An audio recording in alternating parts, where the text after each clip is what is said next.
El llamado al servicio de Dios es una fuerza espiritual que inquieta por dentro y termina manifestándose físicamente. La voz del Creador es fuerte, irreverente, y respetuosa, porque así es el poder de Dios y así de insignificantes somos entre todas sus criaturas. Porque Él no toca tu puerta, derrumba tu casa, porque su estruendo no puede ser ignorado, no hay tibieza, no hay duda alguna. Y Jorge recibió el llamado, y respondió que sí, se entregó por completo, decidió seguir su vocación y no ser uno más. Jorge, excelente hijo, excelente estudiante, excelente deportista, un carisma especial lo rodeó siempre. La necesidad de servir marcó su vida, no podía estar tranquilo si no sabía que cada acción se justificaba en el servicio a los demás. Nunca se sintió mal por colaborar. La pereza, la tristeza, el descontento nunca anidaron en su corazón. A la larga todo le salía bien, si no era al primer intento, al segundo, al tercero, al cuarto inclusive, su secreto era nunca dejar de intentar. Era hijo único de padres ancianos que habían agotado todo su dinero en tratamientos de fertilidad, al final lo que funcionó fue la oración. Desde entonces su familia lo consideró un milagro y esta condición se ratificaba día a día cuanto más crecía y convivían con él. Su anciano padre falleció por causas naturales cuando él era niño aún, y su madre, persona bondadosa y prudente, perdida por la tristeza y el pánico que suponía criar a una criatura ella sola, se refugió en la iglesia del mismo Dios que le había concedido el milagro, y la verdad es que no le fue para nada mal. Jubilada ya por su edad, sin mayores necesidades económicas completaba los gastos del mes haciendo las veces de secretaria del despacho parroquial. Siempre acompañada de su pequeño hijo, el cual desde ese entonces admiró la belleza y solemnidad del templo, la caballerosidad y pulcritud de los sacerdotes, y la sabiduría de la doctrina. El párroco, un sacerdote de vocación, hombre piadoso y bien intencionado, no llegaba a entender las manifestaciones de espiritualidad que el niño presentaba, sin embargo, y basado en su propia experiencia, fue él mismo quien recomendó a su madre cultivar al niño tanto a nivel espiritual como físico. Un curso de defensa personal no le vendría mal, decía. Usted sí que habla cosas raras, padrecito. ¿Para qué? Decía ella, si mi hijito no le hace mal a nadie. Por eso mismo, doña Alicia, le decía el cura. Dios ha concedido a este niño su gracia y ese don es un tesoro que debe ser cultivado para el servicio de los demás. El niño necesita estudiar mucho para desarrollar su inteligencia, pero una mente y un espíritu fuertes no sirven para nada si se albergan en un cuerpo débil. El apostolado es aquí y ahora, en este mundo donde la maldad se puede ver y tocar.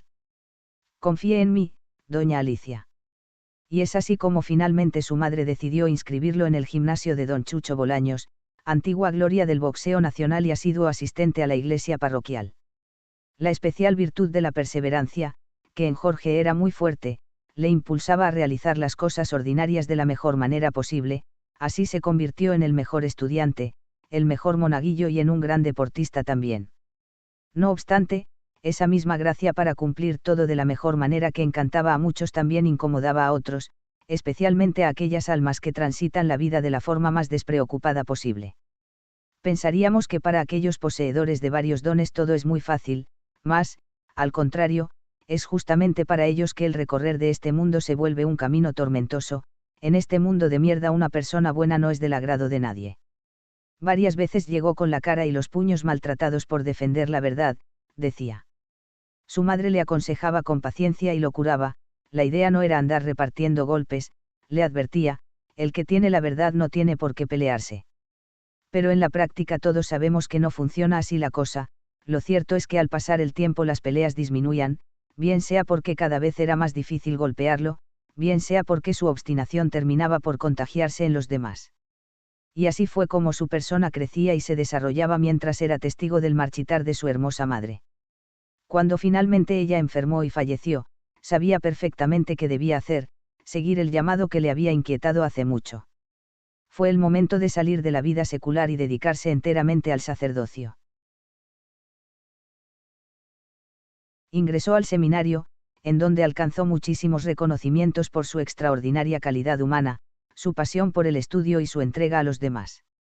Agradaba a todos sus compañeros y rápidamente se convirtió en el favorito de sus maestros.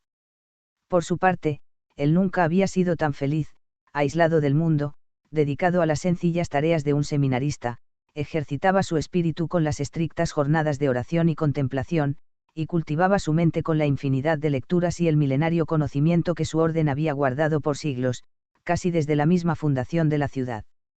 Cultivaba su cuerpo con los oficios propios de su actividad, arte, agricultura y el riguroso entrenamiento diario que realizaba dentro de su celda y ante la mirada atónita de su compañero, Fray Augusto, para mantenerse actualizado en el arte del boxeo que tantos años había practicado y que tantas satisfacciones le había generado. Fray Augusto, por su parte, era un joven bonachón, de sonrisa amplia, un poco pasado de kilos.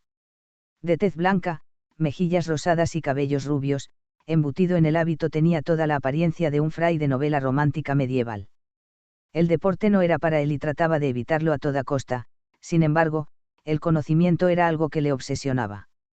Gustaba mucho de la lectura de los textos espirituales, los libros clásicos con los cuales los mayores pensadores de la Iglesia Católica trataron de evangelizar y transmitir el mensaje de Jesucristo de la forma más fiel posible. De vez en cuando se tomaba la libertad de entrar en la biblioteca abandonada, su gusto por la lectura y la carencia de otras habilidades le habían hecho acreedor al título de ayudante de biblioteca y dentro de su obligación se encontraba custodiar la llave de la sección abandonada. Esta biblioteca no era más que un gran salón en donde de manera desprolija se encontraban depositados más de 25.000 volúmenes que antaño habían constituido la mismísima riqueza científica de la humanidad, traídos a Quito desde el Viejo Mundo en la época colonial. Libros demasiado importantes para destruirlos por su valor histórico, demasiado viejos para leerlos, demasiado empolvados para colocarlos en la otra biblioteca. Cuando conoció el lugar, como buen amante de los libros que era, comprendió la expresión amor a primera vista, se sentía completo, había encontrado la felicidad. Y es así como, tomando todas las precauciones del caso, la habitación era un nido de polvo y bacterias raras, con un poco de suerte y bastante paciencia, empezó a hojear uno que otro tratado de religión, medicina, cocina, agricultura y leyes. El conocimiento centenario del mundo en sus manos. Gracias a esos libros, se volvió un artista de la medicina natural, excelente cocinero de las recetas tradicionales quiteñas y españolas y, por qué no decirlo, el mejor cervecero del lugar. Fray Jorge se entrenaba al despertarse y al acostarse. A Fray Augusto le parecía totalmente innecesario someterse a tales ejercicios para formar y endurecer un cuerpo que a la larga no iba a ser utilizado por nadie, pero cada uno con sus cosas. Fray Jorge decía que no podía desperdiciar así porque si tantos años de entrenamiento, la única forma de conservarse vigente era el entrenamiento diario. A sus superiores no les gustaba la idea de tener un fraile que entrenaba box en las celdas del seminario, pero su comportamiento intachable, su predisposición a ejecutar a la perfección las tareas físicas más exigentes, su disciplina, su estricto cumplimiento de las obligaciones espirituales y su profundo estudio de la doctrina hacían difícil negar algo a Fray Jorge, lo mejor que le había pasado al seminario en algunos años.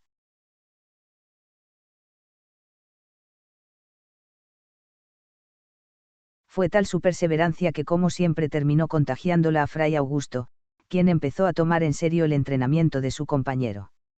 Después de haber encontrado y rescatado un par de volúmenes destartalados referentes a las órdenes militares de Calatrava, Alcántara y Santiago, ahora controlaba su dieta, la cantidad de ejercicio que hacía, llevaba registro de las rutinas, algunas tomadas de los volúmenes antes referidos, y, cuando salían a trotar, Fray Augusto llevaba su bicicleta para hacer las veces de coach.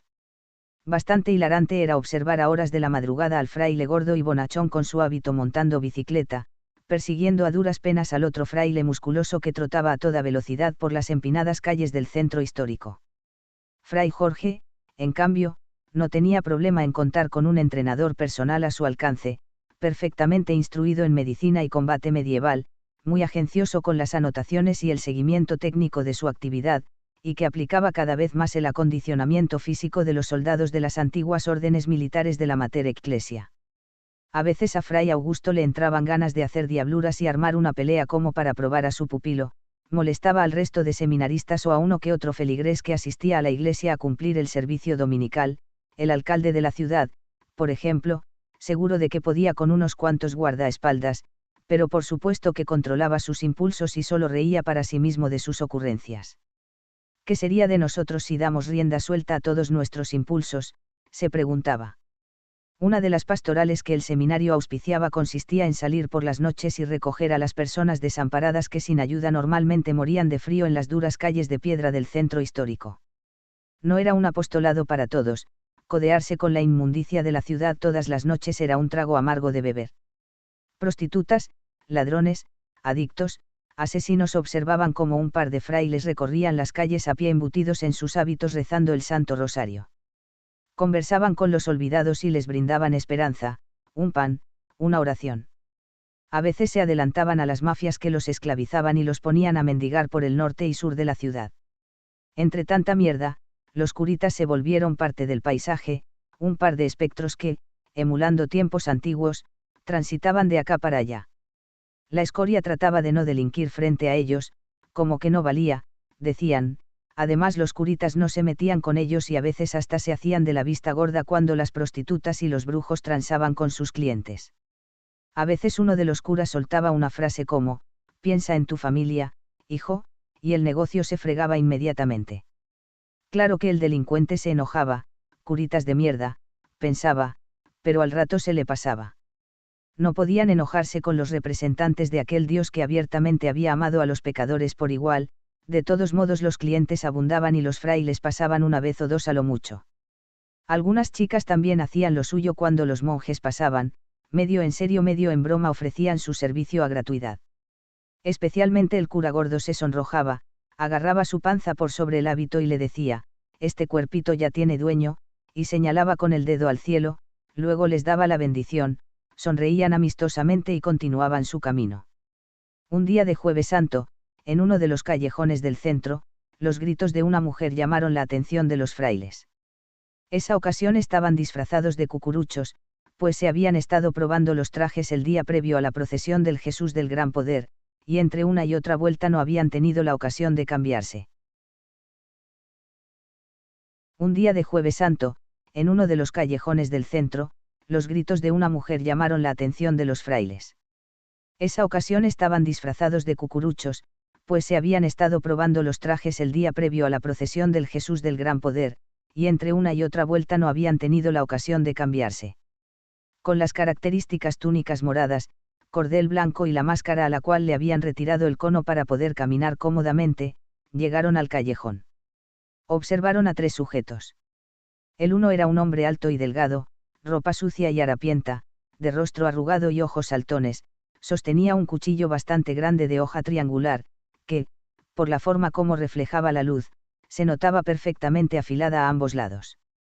Este hombre al parecer se limitaba a observar la escabrosa escena que estaba ocurriendo y cuidar de no tener interrupciones externas. El otro tenía unos 40 años aproximadamente.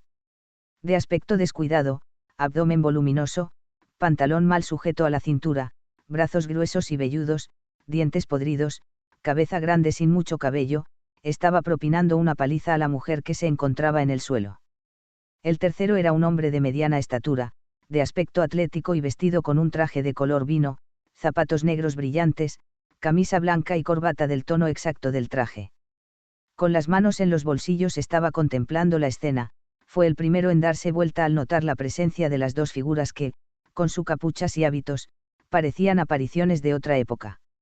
Esta persona, que al principio se sorprendió y luego entendió que se trataba de un par de curas inofensivos, habló primero. ¿Qué buscan aquí, curas maricones? Lárguense, que esto no es asunto suyo. Y diciendo esto, mostró el revólver que llevaba en el cinto y dio por terminado el asunto. El gordo calvo que había detenido por un momento la paliza, esperó la orden de su jefe para continuar con tan infame tarea. Fray Augusto, con el corazón en la boca, salió corriendo en busca de un policía, pero ya cuando había recorrido una cuadra y media se dio cuenta de que su compañero no lo estaba siguiendo. Sagrado rostro, ten misericordia, exclamó, al tiempo que indeciso y cauteloso emprendía el regreso. Por otra parte, algo en la cabeza de Fray Jorge se desconfiguró. No supo si fue la mujer en minifalda tendida en el suelo maltratada por un sujeto de sonrisa babosa, o el par de individuos que morbosamente estaban participando de la escena, o la poca valía que aquel pecador bien vestido les había dado tanto como hombres y más aún como representantes de Dios. Como una revelación, recordó aquellas pinturas del convento donde, suspendidos en el cielo y ante la mirada de María Santísima y el Niño Jesús, los ángeles con brillante armadura castigaban a los demonios, que, desnudos con sus cuerpos colorados y peleando entre sí, trataban de alcanzar los cielos. Los ángeles, con sus lanzas doradas, desde el cielo los detenían conminándolos a las fauces del lugar donde pertenecían, el infierno. Y ahora los demonios estaban ahí, frente a María Santísima que desde el panecillo observaba todo lo que pasaba en la ciudad, y tomó conciencia de que el puesto del ángel lo ocupaba él. El apostolado es aquí y ahora, en este mundo donde la maldad se puede ver y tocar, no estaba dispuesto a defraudar a su reina alada. Se encomendó al Todopoderoso y a su madre y empezó a caminar hacia las espaldas del hombre de traje que infelizmente había subestimado a los curas. Cuando estuvo a una distancia exacta, Jorge tocó suavemente su hombro. El hombre regresó su mirada extrañado, nunca se imaginó encontrar a nadie allí, y tampoco estaba preparado para el contundente gancho derecho que le propinó el fraile directo en la sien. El golpe logró que su masa encefálica rebotara algunas veces dentro de la cavidad craneal y produjera una pequeña fisura que desconectó de inmediato el sistema nervioso del individuo, el cual se desplomó aparatosamente. Al fraile le dieron ganas de huir, pero ya era demasiado tarde. Luego pensó en tomar el arma del hombre caído, pero no, él no era un asesino, jamás se lo hubiese permitido. El gordo calvo dejó de golpear a la mujer y se dirigió al cucurucho, el otro ya estaba encima, sosteniendo el cuchillo de forma invertida, había ejecutado el primer golpe dirigido a la clavícula izquierda del héroe. Con un rápido movimiento, Jorge giró sobre el pie derecho e inmediatamente dio un par de pasos hacia atrás hasta que los dos atacantes quedaron en su campo visual, el uno se acercaba por la derecha y el otro, el del cuchillo, se encontraba a menos de un paso por la izquierda. El hombre volvió a intentar hundir el cuchillo replicando el mismo movimiento descendente. El antiguo campeón de box ya había analizado el movimiento y, aunque tenía el contragolpe planeado, no pudo ejecutarlo a la velocidad necesaria, por lo que la hoja del cuchillo cortó parte de su máscara, y desgarró un poco de la tela y la piel en el hombro izquierdo. En esas circunstancias, y aprovechando la oposición que los ropajes brindaron al brazo armado, lanzó al rostro del delincuente el rosario que sujetaba en su mano derecha. Instintivamente el atacante recogió la mano libre para retirarse el objeto que lo había golpeado y dejó descuidada la mano que sostenía el cuchillo. El fraile la atrapó de inmediato y, en una rápida luxación, destrozó los huesos de la muñeca, haciendo que el cuchillo cayera aparatosamente mientras un grito de dolor salía de la garganta del individuo. Utilizando su pierna, cargó su peso sobre el codo del delincuente y lo hizo caer en el piso de piedra, con la rodilla asentada en la articulación, levantó rápidamente el brazo atrapado y rompió completamente la extremidad, otro alarido se escuchó. Sin cambiar de posición, impartió un par de poderosos jabs en la oreja expuesta del infeliz, la cual se partió cual si fuera un coliflor. Finalmente se incorporó y, de una patada en el rostro, destrozó el tabique que le causó la inminente conmoción cerebral. Así logró detener los alaridos de dolor del hombre, que ahora estaba completamente inconsciente. El tercer atacante que había presenciado las dos escenas se detuvo en seco. El ambiente se había silenciado, la noche era fría y con algo de neblina. Al ver aquella figura que bufaba por la adrenalina con las manos ensangrentadas, con el rostro oculto por la máscara morada y las sombras creadas por el alumbrado público perdiéndose en las centenarias edificaciones, visualizó claramente la figura de la muerte y entendió que ese espectro había venido por ellos, por él también. Aunque la paga era buena, golpear prostitutas no era lo suyo, pero no hay plata que alcance para pelear con la bestia que había noqueado con tanta facilidad a dos personas armadas, esto no estaba dentro del contrato. Además, conocía muy bien al chino, si se enteraba de que no había peleado, lo mandaría a matar, él era un vagabundo y tenía que elegir entre defender lo indefendible o salir huyendo y desaparecer de la ciudad por algún tiempo. No lo pensó ni por un segundo y abandonó el lugar a toda prisa. De las sombras, salió Fray Augusto. Caminó en dirección a su compañero mientras propinaba sendas patadas en la cabeza de los delincuentes caídos, por si acaso, decía. Registró a los malhechores y tomó el revólver, nunca había tomado un arma de verdad en su vida, no sabía qué hacer con ella y se la guardó en uno de los bolsillos internos del hábito. El otro sujeto no tenía nada, y, de hecho, daba un poco de asco mirar la posición en la que había quedado su brazo totalmente desarticulado a la altura del codo. Al lado yacían el sagrado rosario y el cuchillo. Recogió ambas cosas, devolvió el rosario a su dueño y se guardó el arma en el hábito. ¿Estás bien?, preguntó a su amigo. Jorge no estaba bien, no le contestaba, estaba muy asustado. El cuerpo aún le temblaba, la respiración agitada y los latidos del corazón retumbaba en la fría neblina, los ojos inundados de lágrimas trataban de digerir la escena. Augusto lo sujetó del brazo. Vámonos de aquí, antes de que vengan más hijos del Averno. Por si acaso, entregó un par de patadas adicionales a los cuerpos tendidos en el piso, y ayudaron a la mujer que estaba muy herida por la tunda, a duras penas podían caminar. Ella les contó su historia de esclavitud sexual y el intento de huida que terminó en la paliza. Si quería vivir tenía que abandonar la ciudad de inmediato y regresar a su pueblo en la costa de donde la sacaron con engaños. La mujer tomó un taxi, agradeció a sus benefactores y desapareció. Los curas regresaron al seminario con el mal sabor de boca y la incertidumbre de las consecuencias que el altercado podría traer. En la intimidad de la celda, Fray Augusto desarmó el revólver, destruyó las piezas junto con el cuchillo, malditas herramientas del diablo. Aquel día la leyenda de un nuevo vigilante nació, un fantasma que había llegado para castigar a la escoria de nuestras calles, esperanza de los dolientes, un dolor de cabeza para la policía y los victimarios.